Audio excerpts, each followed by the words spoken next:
Pak Mi?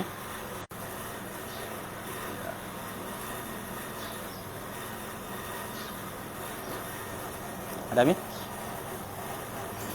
Surah Ar-Rum di belakang-belakang itu.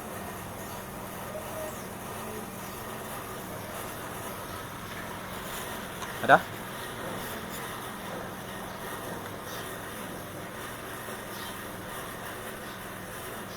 Dah? Ya. A'udzu billahi minasy syaithanir rajim. Bismillahirrahmanirrahim. Alif lam mim. Ghulibatir Rum fi adnal ardi wa hum min ba'di ghalabihim sayaghlibun fi bid'i sinin lillahil amru min qablu wa min ba'du wa yawma idzi yafrahul mu'minun. Ya. Alif lam mim.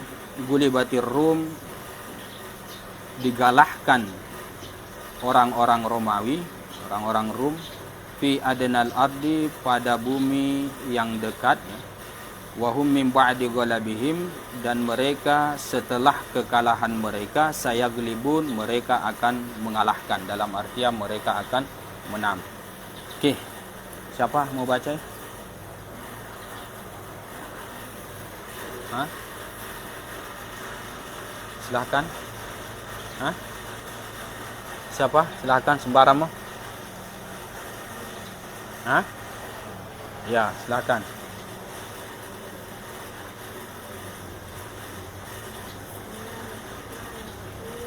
Ya, bismillahirrahmanirrahim. Ya. Ya, alif lam mim. Allahu a'lamu bimuradihi bidzalika. Allah a'lamu, yang lebih alim, yang lebih tahu, bimuradihi, akan maksudnya, bidzalika, yang demikian itu. Okey.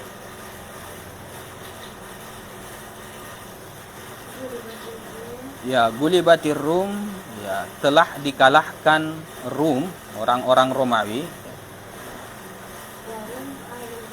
yang mana mereka itu adalah ahlul kitab. Golabatha Farisun, mengalahkan mereka orang-orang Faris, ya, Persia.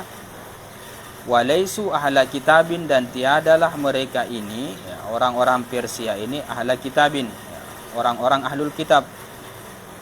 Bal, akan tetapi, ya'budunal awsan, mereka adalah penyembah berhala. Jadi para penyembah berhala mengalahkan orang-orang ahlul kitab. Nah, itu yang dimaksud di dalam ayat ini. Okey, terus.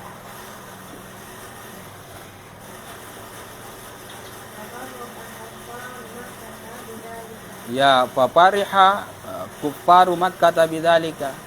Nah, maka bergembiralah orang-orang kafirnya tanah Makkah bidzalika, akan yang demikian itu. Jadi orang-orang kafir yang ada di Makkah itu gembira ketika orang-orang Persia mengalahkan orang-orang Romawi. Kenapa mereka bergembira? Ya, karena orang-orang Persia itu adalah orang-orang yang kurang lebih sama dengan mereka. Nah, artinya tak kayak temannya, ya, kurang lebih seperti itu. Kayak temannya karena sama-sama orang musyrik, sama-sama penyembah berhala. Nah, sedangkan orang-orang Romawi adalah orang-orang ahlul kitab. Nah, orang-orang ahlul kitab ya sama dengan para sahabat dan orang-orang beriman yang lain, sama-sama orang-orang ahlul kitab. Jadi atas dasar itulah orang kafir Makkah itu bergembira dalam rangka mengolok-olok orang-orang Islam. Ya, kayak kurang lebih pemain bola lah, ada yang pendukung Real Madrid, ada pendukung Barcelona, kan begitu. Jadi orang-orang kafir Makkah mendukung orang-orang Parsi, orang-orang Islam mendukung orang-orang Romawi. Masalahnya kalah orang-orang Romawi, kasihan, akhirnya gembira orang kafir Makkah. Okey. Waqalu, dan mereka berkata, ya lil muslimina, kepada orang-orang Islam pada saat itu, ya nahnu naglibukum, ya kami akan mengalahkan kalian sebagaimana orang-orang Parsi itu mengalahkan orang-orang Romawi. Nah, bahkan sampai kepada tahap nak ancam ini orang-orang Islam. kelak nanti kami akan kalahkan kalian sebagaimana orang-orang Persia mengalahkan orang Romawi. Oke. Ya. Fi adnal ardi, pada paling dekatnya bumi. Artinya di sini tafsirnya ya aqrabu ardir Rumi ila Parisin. Ya, paling dekatnya bumi Romawi ila Parisin, kepada negeri Parsi. Ya, bil jazirati, ya, di suatu tempat jazirah, ya, semacam tepian pantai, kurang lebih seperti itu. Dalam beberapa riwayat tempat itu secara spesifik diperselisihkan oleh para ulama. Ada yang mengatakan di Urdun, daerah-daerah Jordan, ada yang mengatakan di Syam, daerah-daerah Syam. Disitulah kedua pasukan itu bertempur, kemudian dimenangkan oleh orang-orang Parsia. Nah, terus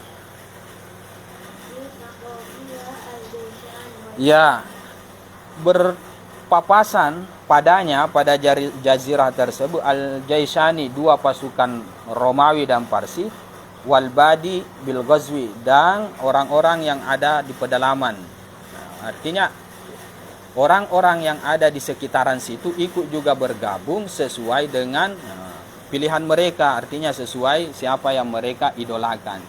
Jadi orang-orang Al-Badi itu ada yang bergabung dengan orang-orang Persia, ada juga yang bergabung dengan orang-orang Romawi. Tetapi yang dimaksud di sini wal Badi bil Ghazi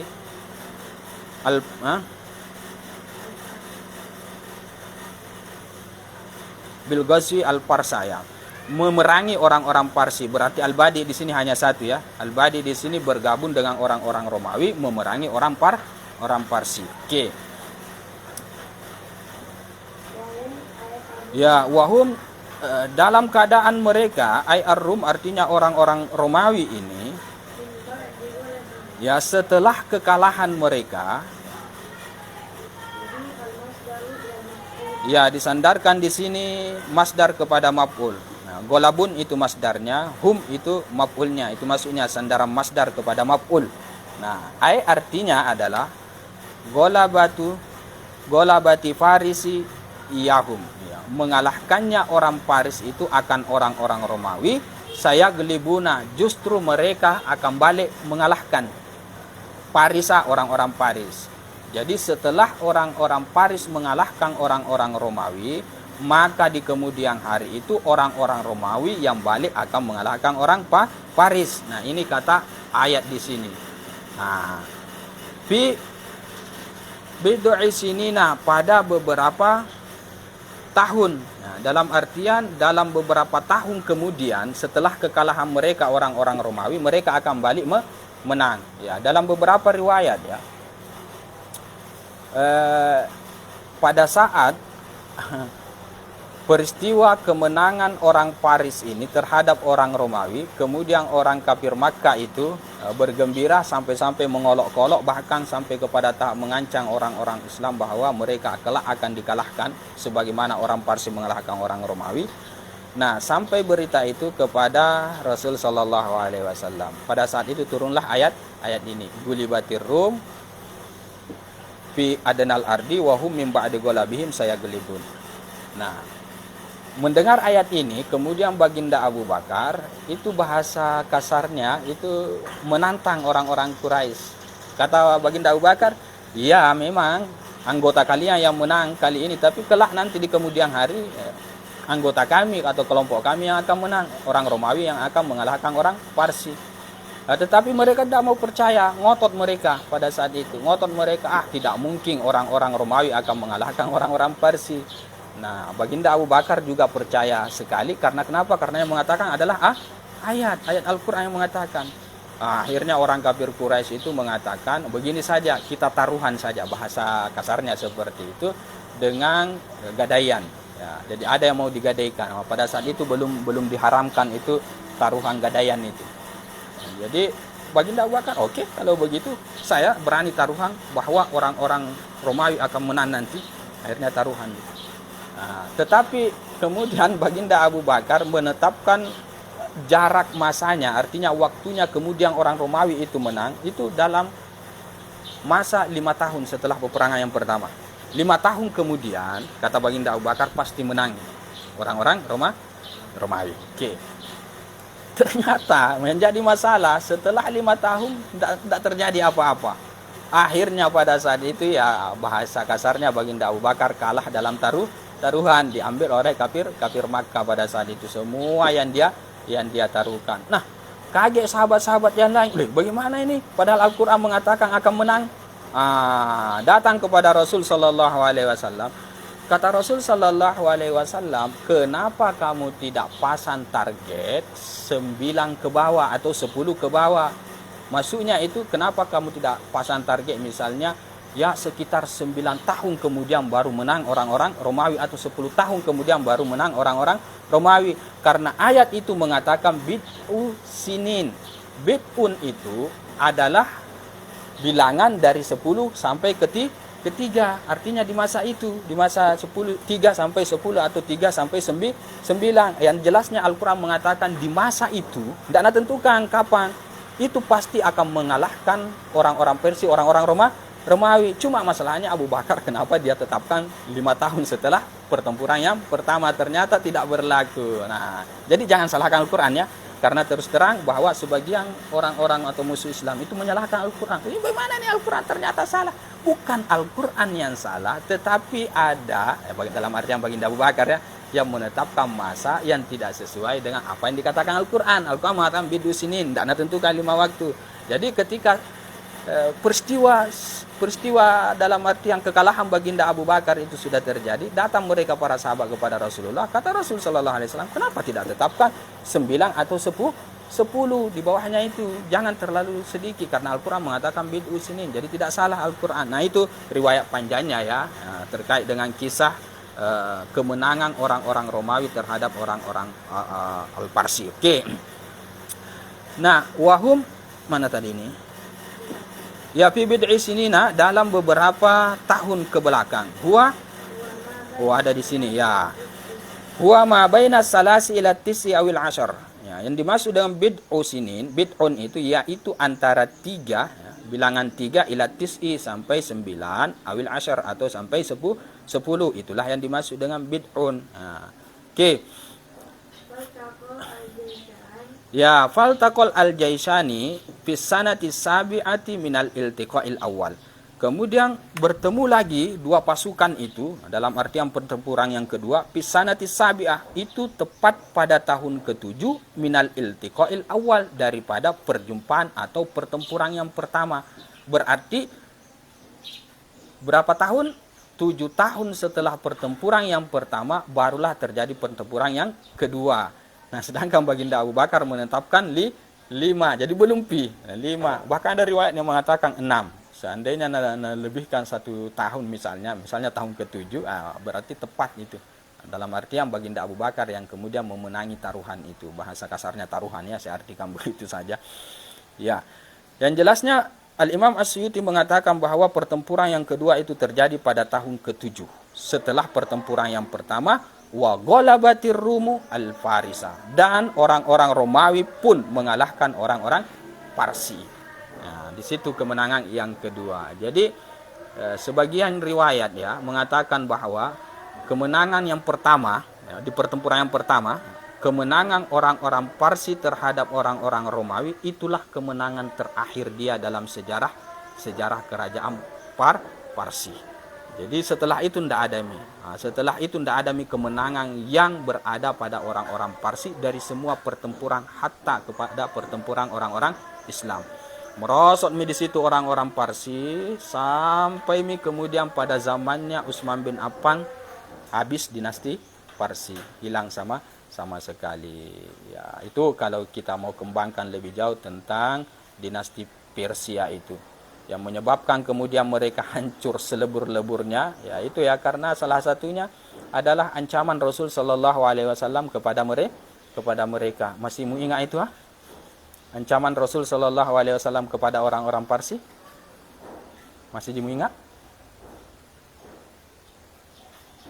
Di kitab Nurul Yakin saya pernah singgung itu pengajian, melupa deh. Nah, sekedar mengingatkan kembali yang jelasnya pada masa murasalahnya Rasul sallallahu alaihi wasallam. Maksudnya murasalah itu menulisnya surat Rasul Sallallahu Alaihi Wasallam kepada semua pembesar yang ada di sekitaran itu, di zaman itu. Ditulis surat kepada raja ini, Kisra, ditulis kepada raja Rum, ditulis kepada Habasyi dan lain sebagainya untuk memeluk agama Islam, diajak untuk masuk Islam. Di antara para pembesar ini atau para raja Salatin ini ada yang menerima ajakan Rasul Sallallahu Alaihi Wasallam, bahkan suratnya pun dihormati, dihargai oleh mereka. Ada yang menolak secara halus, ada yang bahkan membangkang sama sekali. Yang membangkang sama sekali atau yang kasar dalam memperlakukan suratnya Rasul Sallallahu Alaihi Wasallam kepada mereka adalah Raja Parsi. Ketika Rasul Sallallahu Alaihi Wasallam utus salah seorang sahabat untuk menyampaikan suratnya, untuk diajak kepada Islam, masuk Islam. Kalau kalian masuk Islam, maka kami akan tetap membiarkan rakyat kalian sendiri yang atur. Tetapi kalau kalian tidak mau masuk Islam, maka dosa daripada rakyat kalian itu kalian yang tanggung. Nah, begitu nak baca itu Raja Parsi, Syahrawaihin namanya, nak baca surat Rasul Sallallahu Alaihi Wasallam, di situ tulisannya nak baca Min Muhammadir Rasulillah Sallallahu Alaihi Wasallam ila azimi Kisra. Dari Muhammad utusan Allah Subhanahu Wa Taala kepada siapa? Pembesarnya Raja Kisra. Aslim taslam, masuk Islam maka kalian akan selamat. Bla bla, panjang itu tulisan suratnya. Tapi belum pernah baca isinya, baru di mukaddimahnya nak baca oleh raja tersebut. Nah, lihat langsung bilang, abdun hakirun yaktubu ismahu qabla ismu. Budak hina dari rakyatku yang menulis namanya lebih dulu daripada nama aku. Saking sombongnya itu. Artinya dia maunya itu jangan dulu nama Muhammad, dia maunya namanya dikedepankan dulu kepada Raja Kisra dari Muhammad. Tapi Rasul Sallallahu Alaihi Wasallam dari Muhammad untuk Raja Kisra, namanya lebih dulu. Itu lihat langsung narobek suratnya Rasul Sallallahu Alaihi Wasallam, tidak mau nak terima. Baru nasuruh panggil itu orang dia bahasakan budak ya, panggil itu budak yang mengaku nabi itu yang mau mengajak saya untuk masuk Islam. Narobek gitu. Sampai kepada Rasul Sallallahu Alaihi Wasallam berita terkait dengan dirobeknya suratnya. Apa kata Rasul Sallallahu Alaihi Wasallam? Mazzakallahu mulkah. Allah akan mengoyak-ngoyak kekuasaannya nanti. Dan terbukti nak bayar kezoliman atau perlakuan Raja Syahrawaihin itu kepada Rasul Sallallahu Alaihi Wasallam dalam merobek suratnya, nak bayar oleh Allah. Keesokan harinya raja itu terbunuh. Siapa yang bunuh? Lupa nih. Raja yang merobek surat Rasul Sallallahu Alaihi Wasallam, Raja Kisra itu ternyata terbunuh. Keesokan harinya langsung dibayar itu ancaman Rasul Sallallahu Alaihi Wasallam. Semenjak terbunuhnya raja itu, ke belakang itu gonjang ganjing itu, hancur itu dinasti Persia. Permasalahan internal yang terjadi di dalam dinasti mereka itu sudah mulai menjalar ke sana kemari. Puncaknya pada zamannya Utsman bin Affan ketika menyerang Parsi, habis total. Habis, tidak ada sampai sekarang. Tidak ada sampai sekarang. Nah, yang saya mau tanyakan, siapa yang bunuh raja itu ketika keesokan harinya setelah sampainya berita pengerobekan surat Rasul Sallallahu Alaihi Wasallam kepada Rasulullah, kemudian diancam seperti itu, keesokan harinya mati. Itu yang merobek surat. Ternyata dia dibunuh oleh siapa? Mingai? Berarti melupa itu. Dia terbunuh secara menggenaskan, secara tidak disangka-sangka, secara hina, secara mengecewakan. Yang membunuh dia adalah anaknya sendiri. Anaknya itu memberontak, tidak puas. Dia ingin cepat menguasai tahta. Akhirnya dibunuh bapaknya. Nah, itu perlakuan Allah Subhanahu wa taala kepada mereka orang-orang yang menghina Rasul sallallahu alaihi wasallam. Bahkan dalam beberapa riwayat ya, beberapa ibarah itu jauh sebelum peristiwa ini sudah ada tanda-tanda bahwa kekuasaan atau dinasti Parsi itu akan dihancurkan oleh orang-orang Islam. Sudah ada sebelum peristiwa pengerobekan surat tersebut. Kapan itu terjadi? Ketika Rasul sallallahu alaihi wasallam lahir. Ketika Rasul sallallahu alaihi wasallam lahir, ya, ada yang disebut dengan irhasatun nubuwah, tanda-tanda kenabian. Di balik lahirnya bayi suci tersebut, Rasul sallallahu alaihi wasallam. Banyak ya irhasatun nubuwah itu. Salah satunya adalah jatuhnya 14 kalau saya tidak salah, 14 atau 12 balkon daripada dinasti Parsi. Waktu Rasul sallallahu alaihi wasallam gereja Bahiro tiba-tiba roboh, kan banyak itu. Ada cahaya keluar kan begitu menyinari orang daerah-daerah Romawi. Macam-macam ya. Dan pada saat itu juga ada di dalam Barsanji itu nabahas. Ada 14 syurafah. Semacam balkon dari istana Kisra itu yang tiba-tiba jatuh. Tidak ada angin, tidak ada hujan, tidak ada gempa bumi, tiba-tiba jatuh. Kaget, ada apa ini? Oh, ternyata pada saat itu Rasul sallallahu alaihi wasallam, Nabi akhir zaman telah dilahirkan. Nah, para ulama mengomentari irhasatun nubuwah itu terkait dengan peristiwa aneh itu di balik kelahiran Rasul sallallahu alaihi wasallam. Mereka mengomentari itu petanda bahwa dinasti Parsi akan takluk di bawah pengikut-pengikut Rasul sallallahu alaihi wasallam. Artinya orang Islam itu sebanyak 14 raja. Karena 14 balkon yang jatuh, ada 14 rajanya itu akan dihabisi oleh orang-orang Islam. 14 raja saja yang berkuasa semenjak Rasul sallallahu alaihi wasallam lahir, 14 raja berkuasa, di ke-14 yang terakhir baru habis. Nah, betul. Ternyata itu habis tepat pada raja ke-14 dibunuh, dihancurkan oleh baginda Utsman bin Affan. Nah, yang sedang kita bahas sekarang ini adalah kemenangan terakhirnya orang-orang Parsi ya, dalam peperangan. Dalam hal ini menghadapi orang Romawi. Setelahnya kemudian mereka dikalahkan oleh orang-orang Romawi. Kemudian dikalahkan lagi oleh orang-orang Islam. Dan seterusnya sampai habis. Tidak ada kemenangan yang mereka gapai orang-orang Parsi ini. Nah, kita kembali kepada permasalahan di sini. Jadi ayat di sini mengatakan bahwa dalam beberapa tahun ke belakang, maka Golabatir Rumu Parisa, orang-orang Romawi itu akan mengalahkan orang-orang Paris. Oke. Terus ya, lillahil amru, milik Allah itu segala perkara, min qablu sebelumnya, wa min ba'du dan setelahnya. Maksudnya di sini adalah min qabli ghalabir rum, ya, sebelum menangnya orang-orang Romawi, wa min ba'dihi dan setelah menangnya orang-orang Romawi. Allah semua itu yang atur, bahasa kasarnya seperti itu ya. Maknanya adalah bahwasanya kemenangan orang-orang Paris pada awalnya dan kemenangan orang-orang Romawi saniang yang kedua itu karena perintah atau perkara Allah Subhanahu wa taala.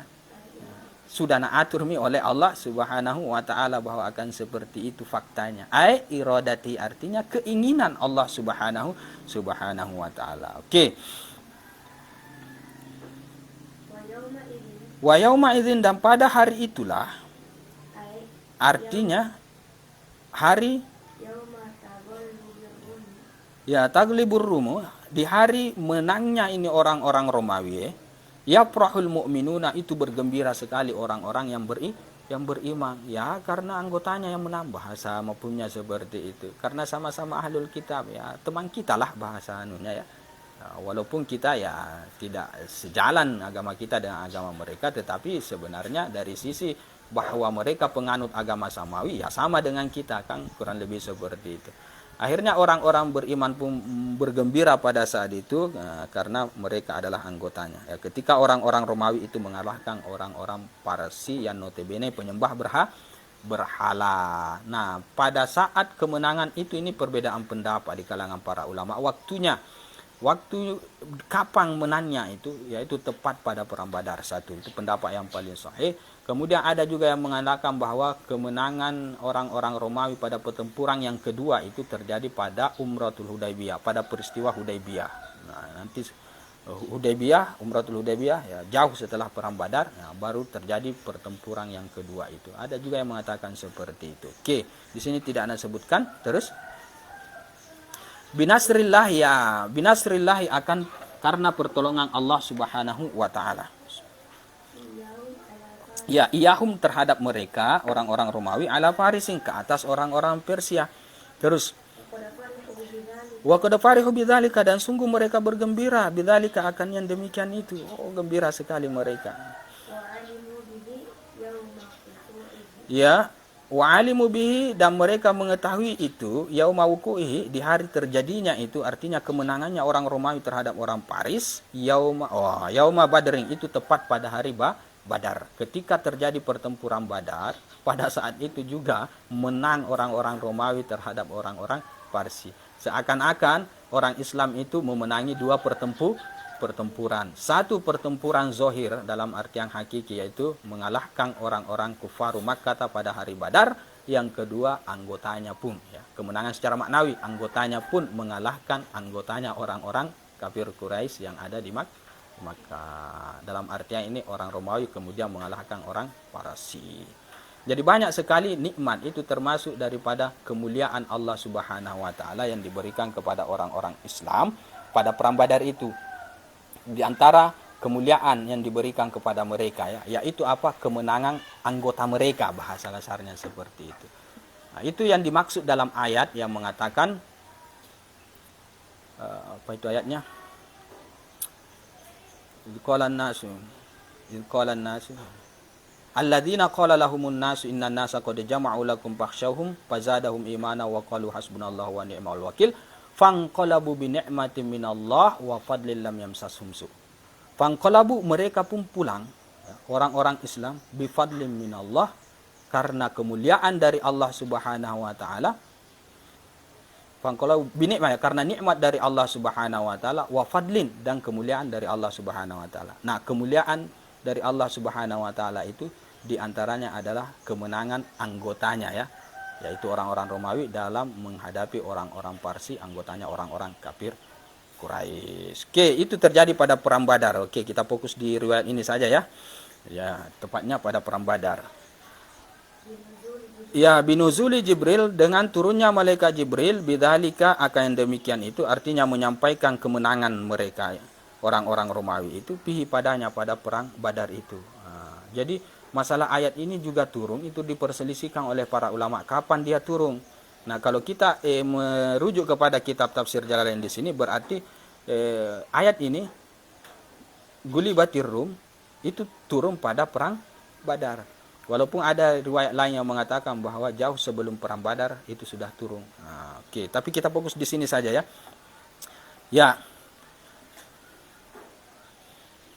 Ma'a binasrihim, ya, bersama gembiranya mereka orang-orang Islam, binasrihim, akan kemenangan mereka alal musyrikina, ke atas orang-orang musyrik, pihi, padanya, pada Badar itu juga, pada di waktu perang Badar itu.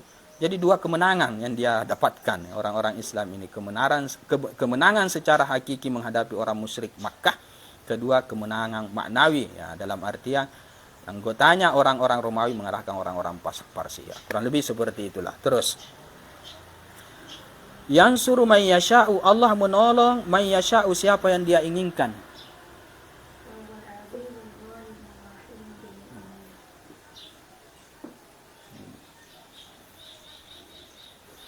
Ya. Binas mana tadi? May yasha'u wa huwal azizu, dialah Allah yang maha perkasa, al-ghalibu, yang maha mengalahkan, ar-rahimu, dan yang maha penyayang, bil mu'minina, terhadap orang-orang yang beriman. Oke. Wa'dallahi, itulah janji Allah Subhanahu wa taala. Ya, wa'dallahi ini adalah masdar. Minal lafzi bi fi'lihi, dia merupakan badal dari lafaz fi'ilnya. Jadi takdirnya, ya, wa'adahumullahu wa'dah. Wa'adahumullahu wa'dah. Oke. Wa'adah. Wal aslu, asalnya ya, wa'adahumullahu nasrah. Allah menjanjikan kepada mereka itu kemenangan. Allah menjanjikan kepada mereka kemenangan. Itu yang dimaksud dengan wa'dallah. Dalam artian, ya, wa'adahumullahu nasrah. Apa dia? Kemenangan pada perang Badar itu, atau kemenangan perang Romawi terhadap orang-orang Parsi. Oke, terus. Ya, la yukhlifullahu wa'dah. Allah itu tidak pernah menyalahi akan janjinya, bihi, terhadapnya, terhadap pertolongannya. Kalau Allah sudah mengatakan akan menolong, maka pasti Allah akan tepati janjinya bahwa dia akan menolong. Oke. Walakinna, Akan tetapi kata Allah Subhanahu wa taala, aksarun nasi, kebanyakan daripada manusia. Artinya yang dimaksud nas di sini orang kafirnya Makkah. La ya'lamuna, mereka tidak mengetahui janji Allah Subhanahu wa taala binasrihim, akan pertolongan Allah terhadap orang-orang Islam. Mereka tidak meyakini itu ya, karena mereka tidak beriman. Namanya juga orang yang tidak beriman, jadi mereka tidak percaya, bahasa kasarnya seperti itu. Oke. Ya, ya'lamuna, mereka mengetahui zahirnya saja minal hayatid dunia, daripada kehidupan dunia. Orang-orang kafir itu ya masalah zahir kehidupan dunia itu saja yang mereka tahu, sementara yang berhubungan dengan masalah akhirat mereka tidak tahu. Nah, kenapa ya? Karena mereka tidak mengimani. Nah, mereka bahasa kasarnya orangnya material sifatnya, ya, kebendaan sifat mereka, keduniaan sifat mereka. Sementara hal-hal yang gaib, berkenaan dengan janji Allah, berkenaan dengan pahala, berkenaan dengan masalah akhirat, siksa kubur, mereka tidak yakini itu. Ya begitulah orang-orang kafir. Ya alamuna zahiran minal hayatid dunya. Terus ya, artinya ya ma'aishiha, itu kehidupan dunia, ma'ais. Minat tijarati, berupa berdagang, ya menanam, ya membangun bangunan, ya menanam, hampir sama zira al-gharsi, menanam. Wa ghairi dzalika, dan yang selain daripada itu, yang begitu-begitu saja yang mereka tahu atau yang mereka mahirkan, sementara yang lain tidak. Nah, wahum, ya, dan mereka anil akhirati, terhadap akhirat, hum ghafiluna, mereka itu lala, mereka itu lupa. Ya, i'adatuhum ta'kidun, jadi pengulangan kata hum di ayat ini itu sebagai penegas. Wahum anil akhirati hum. Nah, hum yang kedua itu statusnya apa dalam kajian nahwu? Dia adalah taukid kepada yang pertama, diulangi di situ. Oke. Awalam yatafakkaru fi anfusihim. Ya, awalam yatafakkaru fi anfusihim, tidakkah mereka berpikir fi anfusihim, pada diri mereka?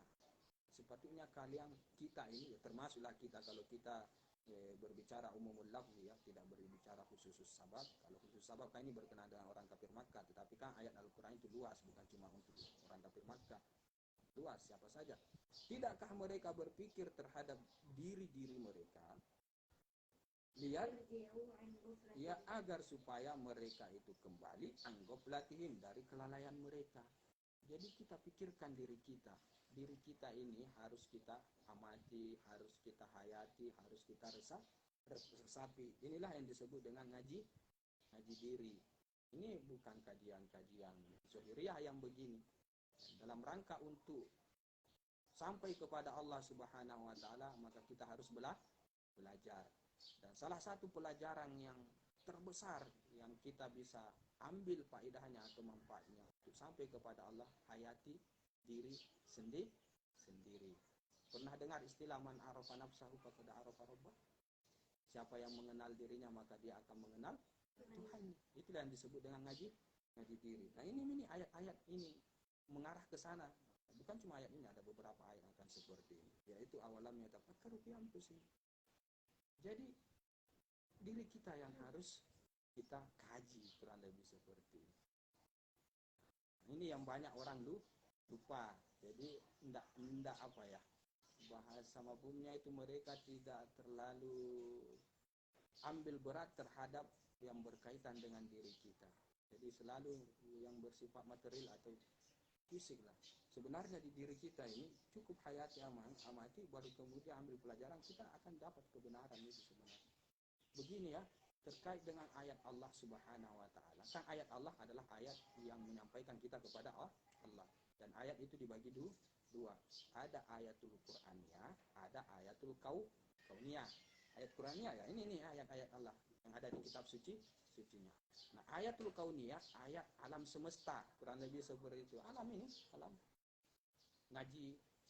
Jadi kalau mau mengaji dua jalur kita mengaji. Ada mengaji Quran, ada mengaji alam bahasa. Mafhumnya seperti itu. Nah, ayatul kauniyah itu dibagi dua. Ada yang sifatnya luaran, ada yang sifatnya adalah dalaman. Nah, bahasa lainnya ya ada eksternal, ada internal. Yang luaran itu apa? Ya yang di sekitar kita, alam yang di sekitar kita. Oh, kenapa bisa begini ini alam? Kenapa awan bisa begini? Kan ini sudah semua saya terangkan. Kenapa pohon begini? Oh, kenapa di sana begini? Dan seterusnya. Itu luaran. Kemudian ada adalah dalaman. Nah, ini nih di diri ya ini nih ya, dalaman yaitu ya, di diri. Kenapa begini kayaknya? Ada mataku, ada telingaku, ada hidungku, ada perasaanku. Kadang kak emosi, kadang kak tidak emosi. Kadang kak baik, kadang kak jahat. Kadang kak sadar, kadang kak lalai, kadang kak menghayal, tidak ada telinga. Kadang kak terpingsang, kadang kak tidur. Nah, itu dipikir-pikirkan itu. Apa bisa begini? Nah, kalau pikir-pikir itu dan bagus cara memikir-pikir, insya Allah sampai kepada hakikat yang sesungguhnya. Nah, itulah yang disebut dengan manarafa nafsahu baqada arafa rabbahu atau disebut dengan ngaji diri. Nah, cuma begini urutannya ini bagaimana yang lebih bagusnya. Para ulama mengatakan terserah. Mau dari ayatul Qur'annya dulu agar supaya kita sampai kepada hidayah Allah, mau di ayat Qur'annya atau ayat kauniyah terserah.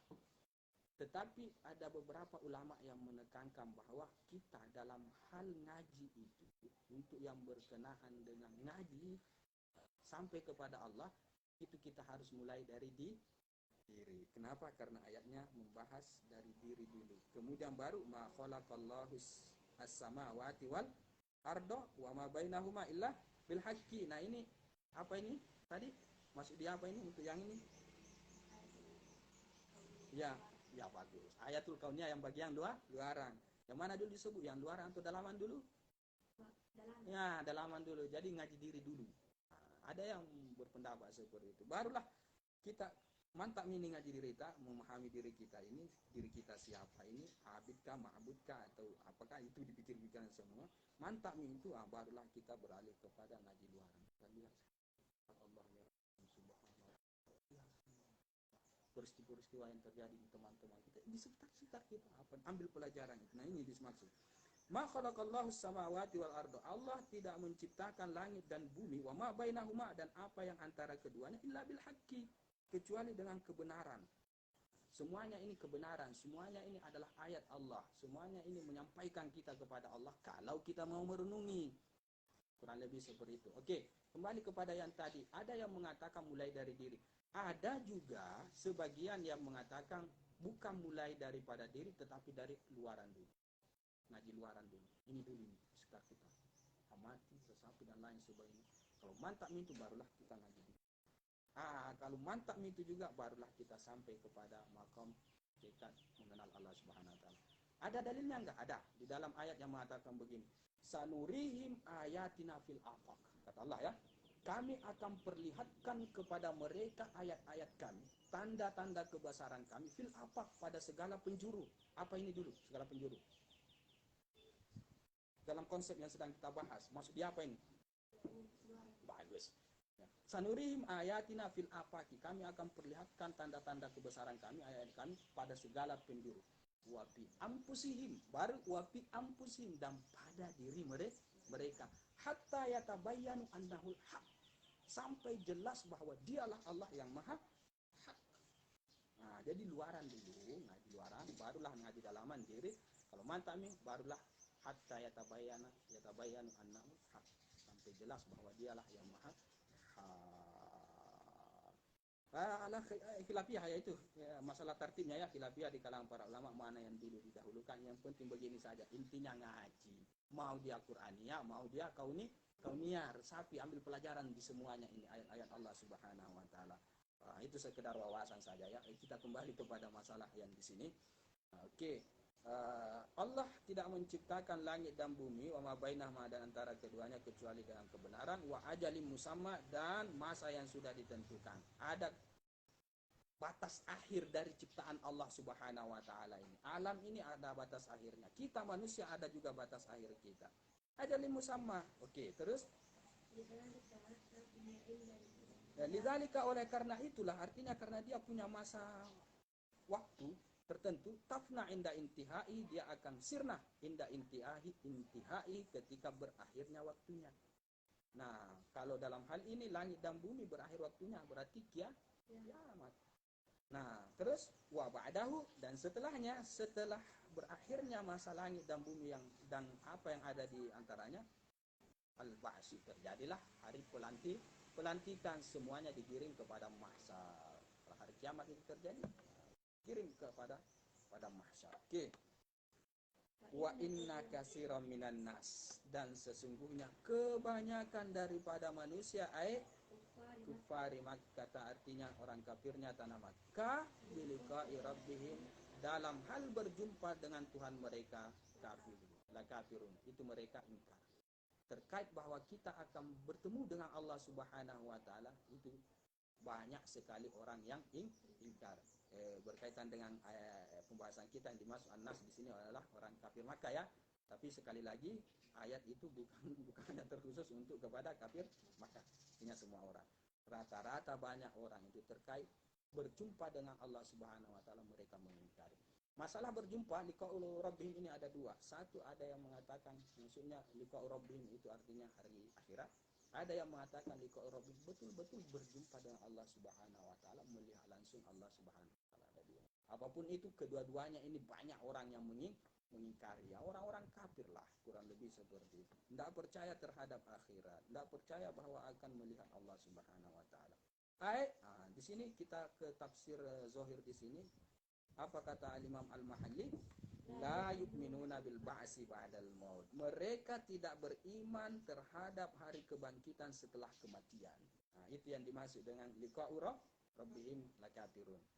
Berarti fokusi kepada masalah akhirat saja, tidak fokus kepada masalah melihat Allah Subhanahu wa taala. Itu zahirnya memang seperti itu. Tidak beriman mereka terhadap hari kebangkitan setelah kematian. Itulah orang-orang kafir. Waliyadzubillah. Oke, terus awalam yasiru fil ardi. Ya, awalam yasiru, tidakkah mereka itu berjalan, berangkat fil ardi, di muka bumi. Fayanzuru kaifa kana akibat.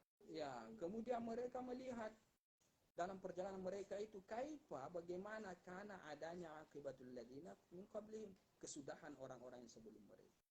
Artinya apa? Bahwa perjalanan kita di muka bumi ini harusnya menjadi perjalanan pengambilan pelajaran, ibrah. Lihat itu orang-orang dahulu mana semua itu. Nah, itu petanda bahwa kita juga akan kembali, kan begitu ceritanya, maksudnya itu ambil ibarat di setiap perjalanan itu. Oke. Kaibat minal umami, daripada umat-umat terdahulu. Kan ini orang-orang Makkah ya, sudah saya di mana itu kita dapat kemarin. Ini orang-orang Makkah, dia kan punya kebiasaan berdagang, suku pengembara ya, orang-orang Arab. Nah, tentunya mereka dalam perdagangan mereka, pengembaraan mereka, peperangan mereka itu pasti akan melalui beberapa wilayah, pasti melalui beberapa wilayah, dan wilayah-wilayah yang mereka lalui itu rata-rata wilayah yang pernah dihuni oleh umat-umat terdahulu. Jadi kata Al-Quran ya, sepatutnya ambil pelajaran itu terhadap umat-umat terdahulu. Mana semua itu orang-orang yang ingkar terhadap Allah, ingkar terhadap kitab sucinya kepada Rasul, tidak ada. Oleh karena itu kalian jangan begitu. Itu maksudnya loh ayat ini. Jangan kemudian ingkar kepada Rasul Sallallahu Alaihi Wasallam, jangan ingkar kepada Al-Quran. Nah, mana itu orang-orang terdahulu, kata ayat di sini, wahiyah ihlakum, yaitu ya membinasakan mereka atau binasanya mereka, bitakdzibihim rusulahum, karena mendustakannya mereka rusulahum, akan utusan mereka, utusan Allah yang diutus kepada mereka, mereka semua dustakan. Kaumnya Nabiullah Ibrahim, kaumnya Nabiullah Nuh, Nabiullah Musa dan seterusnya, itu mana semuanya itu. Kaumnya Nabiullah Saleh, kaumnya Nabiullah Hud, mana semuanya itu tidak ada nih. Kenapa begitu? Ya karena mereka mendustakan Rasulnya. Oleh karena itu kalian jangan begitu. Itu maksudnya. Terus ya, bahkan kanu adalah mereka asyadda minhum kuatan, lebih hebat minhum daripada mereka orang-orang kafir Makkah, kekuatannya. Tidak ada itu, jauh sekali itu bandingannya antara umat Rasul Sallallahu Alaihi Wasallam, artinya kafir Makkah, dengan umat-umat terdahulu. Umat-umat terdahulu besar, tinggi-tinggi, besar. Nah, bahkan Nabiullah Adam berapa meter panjangnya. Fir'aun saja panjang sekali kuburannya. Fir'aun yang di Mesir itu panjangnya. Orang besar, orang kuat-kuat semua. Bayangkan itu gunung, ya. Gunung itu napahat itu, nah jadikan pemukiman. Gunung, batu, apa dan lain sebagainya. Dan masih diabadikan sejarah-sejarah ini, sejarah mereka. Bayangkan saking besarnya mereka. Jadi seperti Samson, versi Islam, itu kan Muhammad terdahulu itu. Hercules, mana semua itu. Besar, apalagi kaum Ad itu tinggi-tinggi besar, kaum Samud itu tinggi-tinggi besar itu. Mereka kuat-kuat semua. Nah, ternyata karena mereka mendustakan utusan Allah, mereka juga habis. Oleh karena itu, apalagi kalian, wahai orang kafir Makkah yang kecil, yang tidak terlalu kuat, gampang sekali Allah mau bisa dibinasakan. Kan begitu ceritanya, maksudnya ini ayat deh. Terus, seperti kaum Ad, ya, Wasamud dan juga kaum Samud. Nah, habis dibinasakan oleh Allah Subhanahu wa taala semua. Tidak ada. Oke. Ya, wa asarul ardo, dan mereka ini mengelola bumi. Bumi mereka olah, kurang lebih seperti itu, umat terdahulu. Terus ya, harosuha, mereka tanami bumi. Ya, dan mereka bajak itu bumi, kolabuha bolak-balik, maksudnya dibajak. Ya, untuk jadikan ladang misalnya, lizar'i, ya, untuk ladang, walgarsi, dan untuk tanaman. Ya, mereka bajak itu orang-orang terdahulu. Bukan cuma itu, gunung dipahat dan lain sebagainya, benteng dibuat tinggi sekali, hampir mencapai langit. Itu dalam surah apa itu? Ad wa Samud alladzina jabus sakhra bil wad, alladzina jabus sakhra, mereka yang membor gunung itu dengan pahat dijadikan pemukiman. Ada juga ayat yang mengatakan iramazatil imad, kaum Iram yang mempunyai bangunan yang sangat tinggi. Ada juga yang seperti itu. Tidak ada di bangunan itu manual loh. Bayangkan piramida ya. Bayangkan itu. Ada nggak orang sekarang yang membuat bangunan seperti piramida dengan tanpa menggunakan alat canggih? Tidak ada. Tidak ada. Menara tertinggi dunia sekarang yang ada di Dubai itu, Burj Khalifa, itu memang paling tinggi di dunia, itu dibangun dengan menggunakan alat-alat canggih besar. Gedung-gedung jangan jauh-jauh, gedung ini oleh wali mau kurang lebih seperti itu dibangun manual nggak itu sekarang? Tidak, pakai canggih, alat-alat canggih, ada semennya, ada skopannya, ada macam-macam. Dulu nggak ada yang begitu-begitu, tetapi piramida Borobudur, bayangkan itu indahnya, luar biasa besarnya, itu manual saja. Itu menandakan bahwa orang-orang terdahulu kan hebat-hebat bahasa kasarnya. Tetapi pun hebat begitu dibinasakan juga oleh Allah Subhanahu wa taala. Itu poin yang mau Allah tekankan di sini loh, untuk kita jadikan pelajaran ketika kita melewati semua ini. Lokasinya kaum Ad, lokasinya kaum Samud, lokasinya orang-orang di Borobudur, Candi Prambanan, candi apalah macam-macam yang ada di Indonesia. Ambil pelajaran itu, mana semua itu orang. Oke. Ya, wa amaruha, dan mereka memakmurkannya, memakmurkan bumi, aksara mimma amaruha, lebih banyak daripada apa yang dimakmurkan oleh orang-orang Makkah. Orang-orang Makkah, apa bangunan bersejarah di sana yang dibuat oleh orang-orang Makkah? Orang-orang kafir Quraisy. Ada bangunan-bangunan dia makmurkan bumi semegah-megahnya, seindah-indahnya? Tidak ada. Ka'bah itu Nabiullah Ibrahim yang bikin. Tidak ada mereka.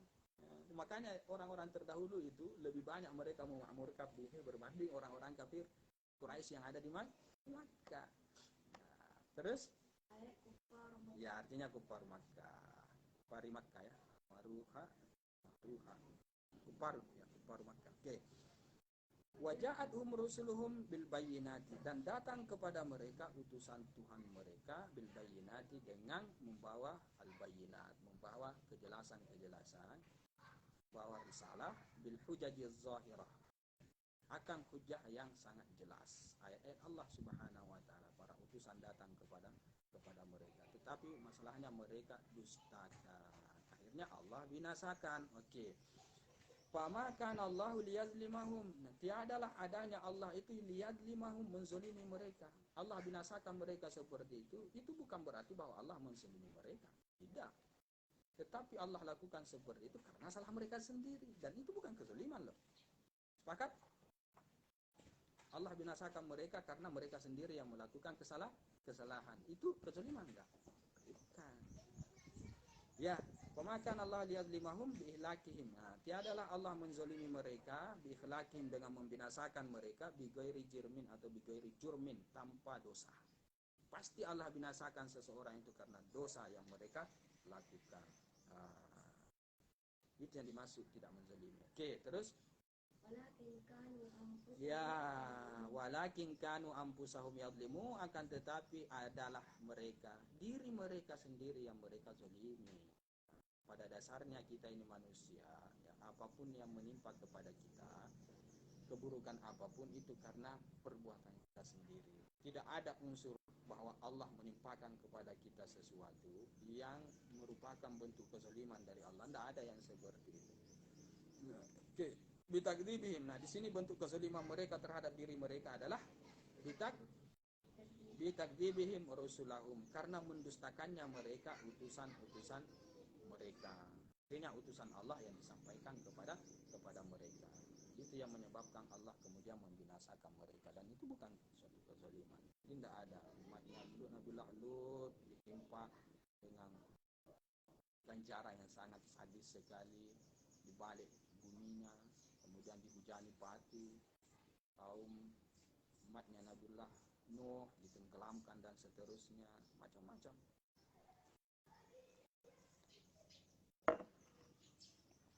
Ya.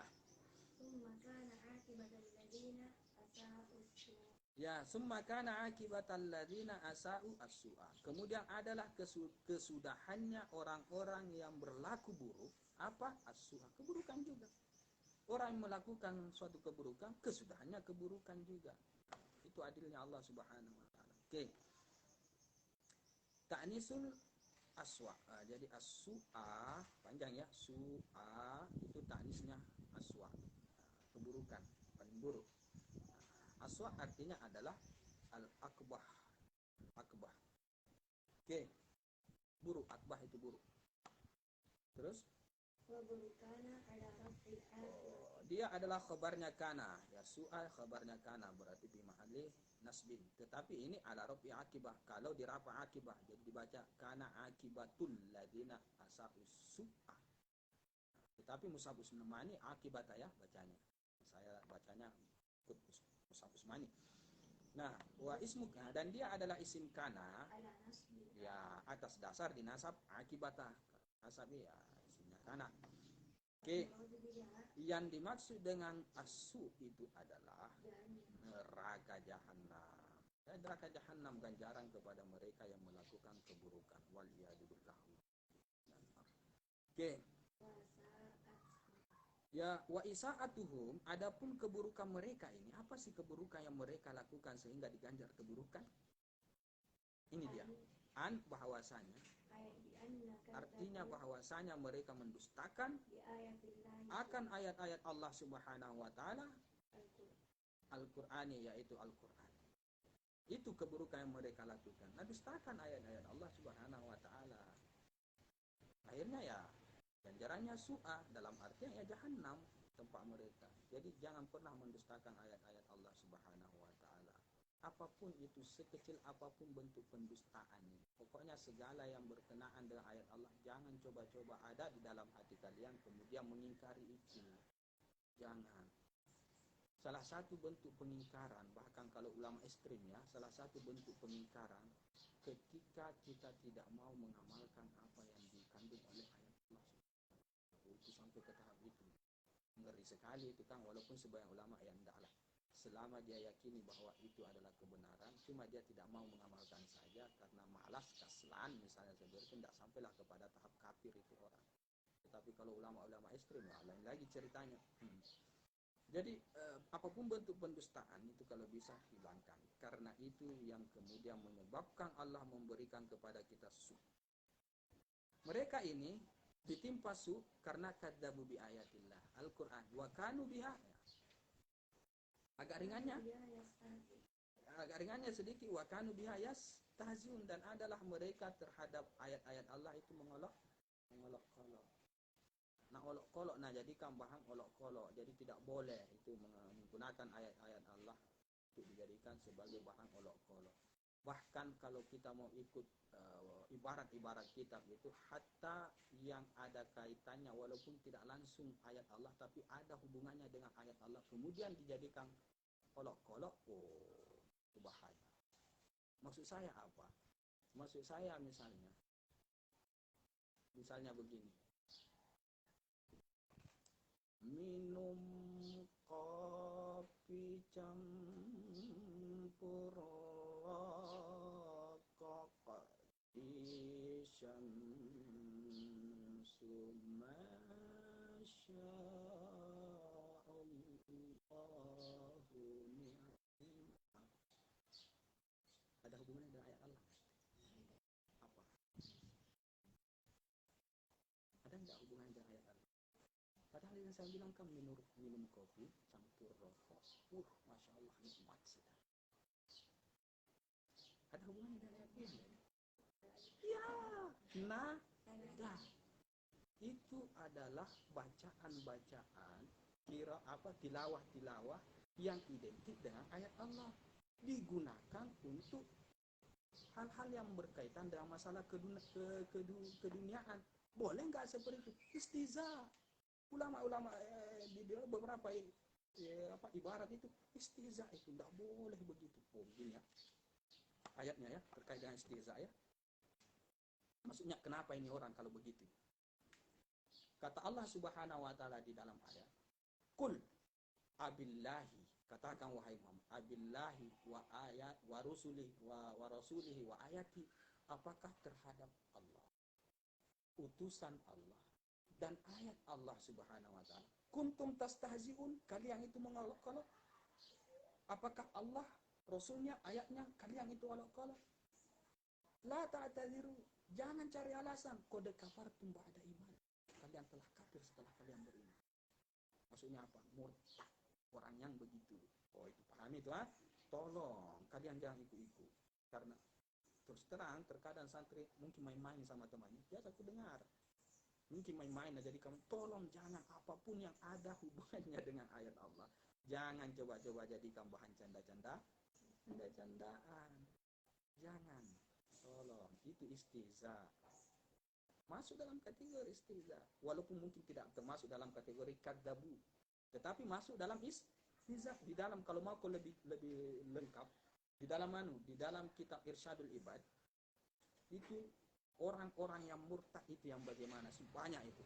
Bahkan ilmu-ilmu agama pun kalau diremehkan, azan kalau diremehkan, misalnya ada orang azan kebetulan kasihan tak baik suaranya, taruhlah misalnya, tetapi ya karena ada orang azan terpaksa dia tampil suaranya tak bagus dan lain sebagainya, terus dia bilang kayak suara kambing, kafir itu orang yang berkata kafir. Selawat juga tolong kalau bisa jangan mematikan. Silahkan saja, ini juga masalahnya di dunia luar, di internet dan lain sebagainya, cover dan lain sebagainya. Terkadang masalah lagu-lagu yang Islami itu kadang dijadikan permainan. Oh, itu tolong jangan juga yang seperti itu, karena bahaya, kasihan. Bayangkan agak tegas itu, kalau tak tidur jangan cari alasan kan? Bilang juga bahasa kasarnya itu kalau mau diintonasikan bahasa Quran, jangan cari alasan, oh karena begini kak, tidak ada niat aku begini, saya karena begini. Oh, tak tidur kode kafar tumbah ada iman, kalian telah kafir setelah kalian beriman. Terkait dalam mengolok ayat Allah Subhanahu wa taala, waliyadzubillah, banyak kasihan yang begitu. Banyak. Cuma itu saya untuk sementara itu saja yang saya minum kopi campur rokok, bahkan banyak yang dilagu-lagukan itu ayat-ayat Allah Subhanahu. Nah sekarang bagaimana kalau ayat Allah Subhanahu wa taala itu yang masuk dalam kategori masal atau bahasa lainnya peribahasa atau pepatah, kita jadikan masal dalam kehidupan sehari-hari kita. Maksudnya kita ambil itu ayat untuk kita jadikan bahan kalimat dalam kita berinteraksi dengan sesama. Boleh nggak seperti itu? Di dalam kitab Mana'al Qattan, Mabahis Ulumil Quran, nggak boleh. Nggak boleh. Itu agak ekstrim dia. Misalnya apa? Misalnya begini, saya punya teman namanya Musa. Terus saya berjanji dengan Musa, besok kita janjian di di Makassar ketemu di Pantai Losari besok.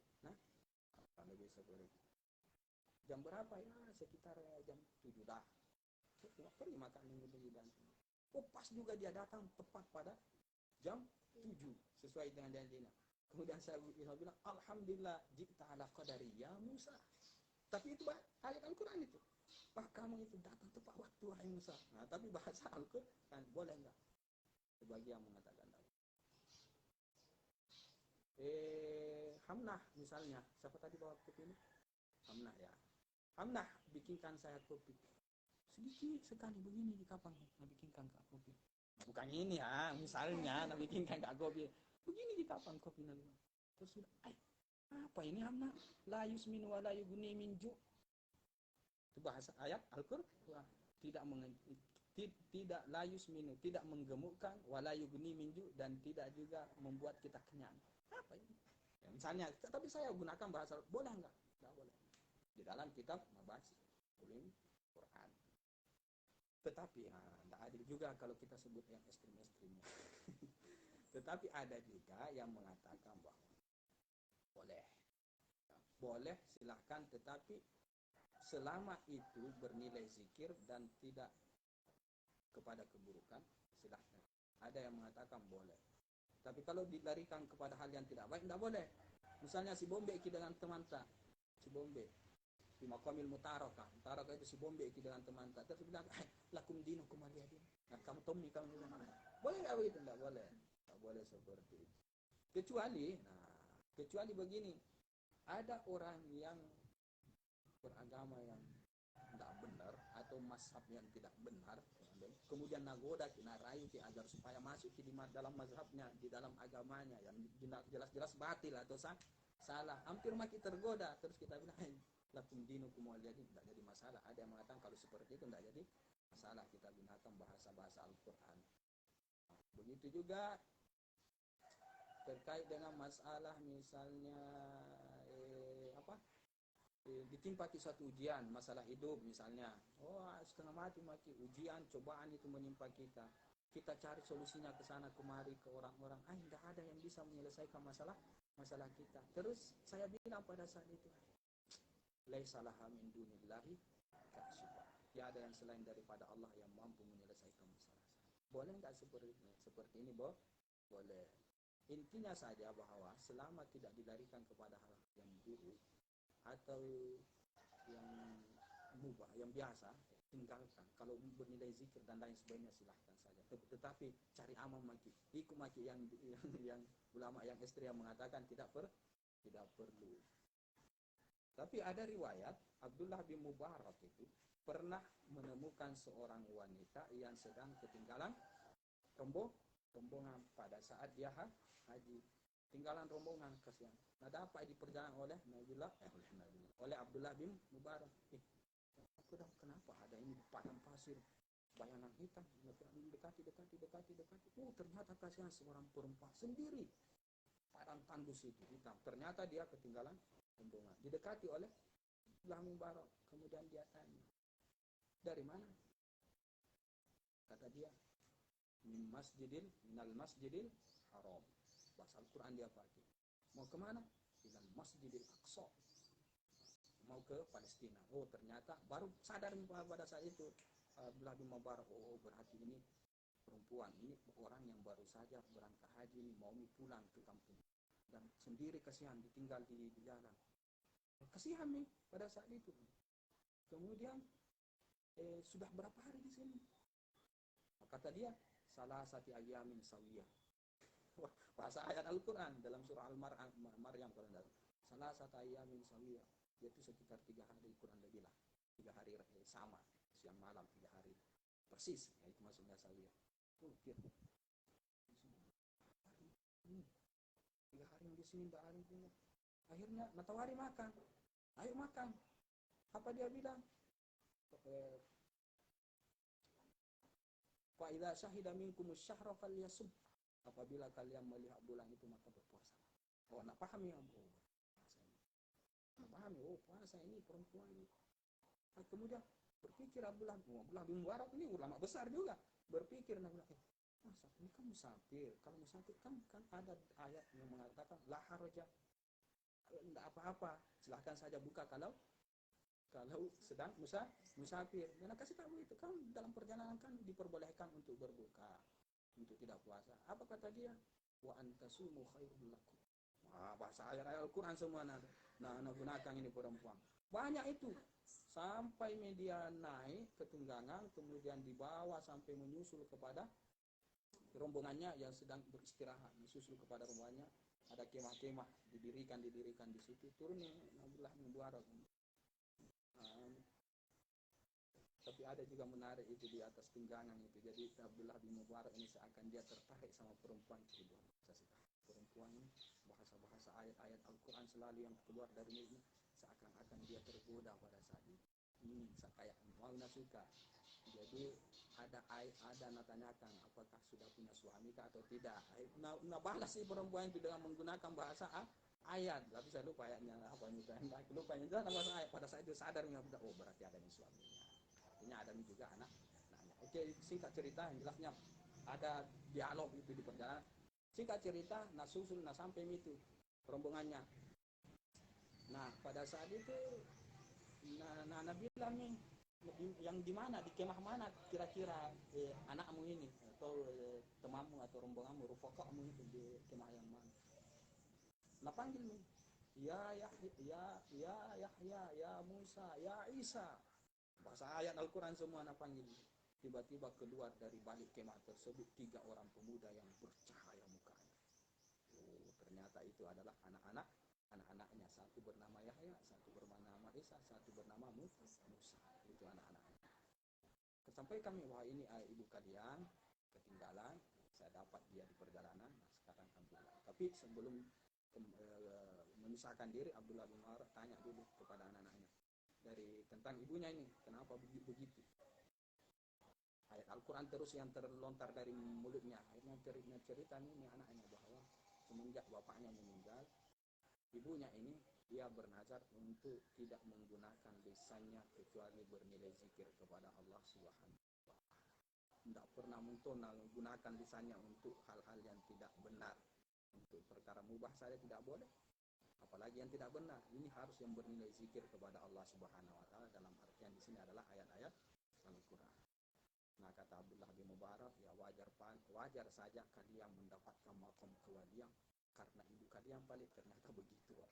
Ini yang 3 orang pemuda ini waliullah semua anaknya waliullah. Nah, ibunya seperti itu ya, wajarlah anaknya kemudian menjadi waliullah. Nah kembali kepada permasalahan, apakah ini bagian daripada ihanatul Quran atau istihza bil Quran?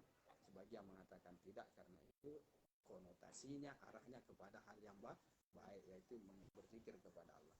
Tapi kalau yang main-main tolong jangan, atau jangan yang dijadikan permainan, yang biasa-biasa saja jangan, kalau bisa tinggalkan yang biasa-biasa, apalagi mau dijadikan ayat Allah sebagai permainan. Kurang lebih seperti itu. Lihat seorang perempuan, wanita cantik lewat, langsung kita bilang Subhanallah ma khalaqta hadza batilan subhanaka faqina adzabannar. Tapi melotot begini, boleh enggak begitu? Enggak boleh. Tetapi itu tidak diperbolehkan. Jadi itu dia terkait dengan pembahasan kita, yaitu masalah al-istihza di sini. Al-istihza jangan masuk coba-coba di area al-istihza, apalagi takdzib, lebih parah lagi. Istihza saja sudah parah sekali ini. Jadi tolong kalau ada yang kalian dengar adik-adik kalian seperti itu, tegur yang mencoba-coba mempermainkan ayat-ayat Allah, kasidah biasa juga saya terkadang terdengar ada kasidah yang musik rock dan lain sebagainya. Tolong kalau bisa hindari yang seperti. Kalau kasidah sih mungkin ya agak masih lah. Tapi kalau ayat Allah, Al-Quran jangan sama sekali. Tapi itu pun kasidah kalau bisa tinggalkan. Kasidah dengan nada rock dan lain sebagainya, dengan nada keong racun, dengan nada iwak peyek dan lain sebagainya, kalau bisa ya jangan. Hah? Apa? Ya itu juga ketahui orang mengaji, jangan diketahui orang sejelek-jelek suaranya, sejelek-jelek nadanya, kalau orang mengaji jangan ditertawakan, biarkan pun dia seperti itu, karena itu bagian daripada istihza. Saya sangat sarankan kalau tidak salah di Bajuri juga ada itu pembahasan terkait dengan itu, murtad itu di Irsyad juga agak ekstrim dia di Irsyad, kalau bisa sarahnya lebih jelas lagi di dalam kitab Kabair, banyak itu sarah Kabair terkait dengan itu semua yang begitu-begitu yang tanpa kita sadari bahwa ternyata kita sudah murtad, wal iyadu billah.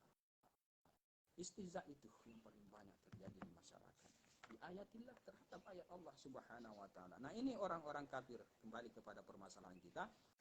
Wa kanu biha yastahzi'un, dan adalah mereka terhadap ayat-ayat Allah, mereka itu main-main, mengolok-olok. Ada yang lebih parah ini, apa? Ini jelas dia ini terlalu ini, kalau yang mengatakan al-hakumut takasur, kemudian dia bilang ambil hakku di atas kasur, jelas jauh sekali. Apala ya'lamuna basir, ada juga seperti biasa saya dengar. Tidak ada malunya basir. Nah, jadikan begitu namanya, jadikan olok-olok lah, canda-candaan. Jadi ini jelas dia, jelas ini. Suruh masyahadah itu kalau ada mudafa yang begitu, suruh syahadat itu Pak, karena murtad itu. Ya.